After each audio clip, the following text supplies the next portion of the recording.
Unit UAV Rusia kembali melancarkan serangan presisi tinggi menggunakan drone serang Gran 2 ke arah posisi militer Ukraina.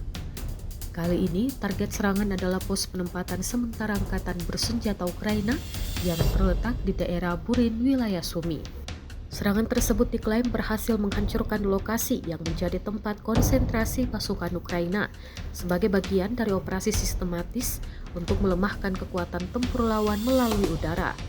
Video detik-detik serangan diunggah oleh militer Rusia melalui saluran Telegram Senin 4 Agustus 2025, memperlihatkan momen saat drone menghantam tepat sasaran dan menimbulkan ledakan besar di titik penempatan pasukan. Serangan ini merupakan bagian dari gelombang operasi drone ofensif Rusia yang intensif dalam beberapa pekan terakhir.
Download Tribun X sekarang, menghadirkan lokal menjadi Indonesia.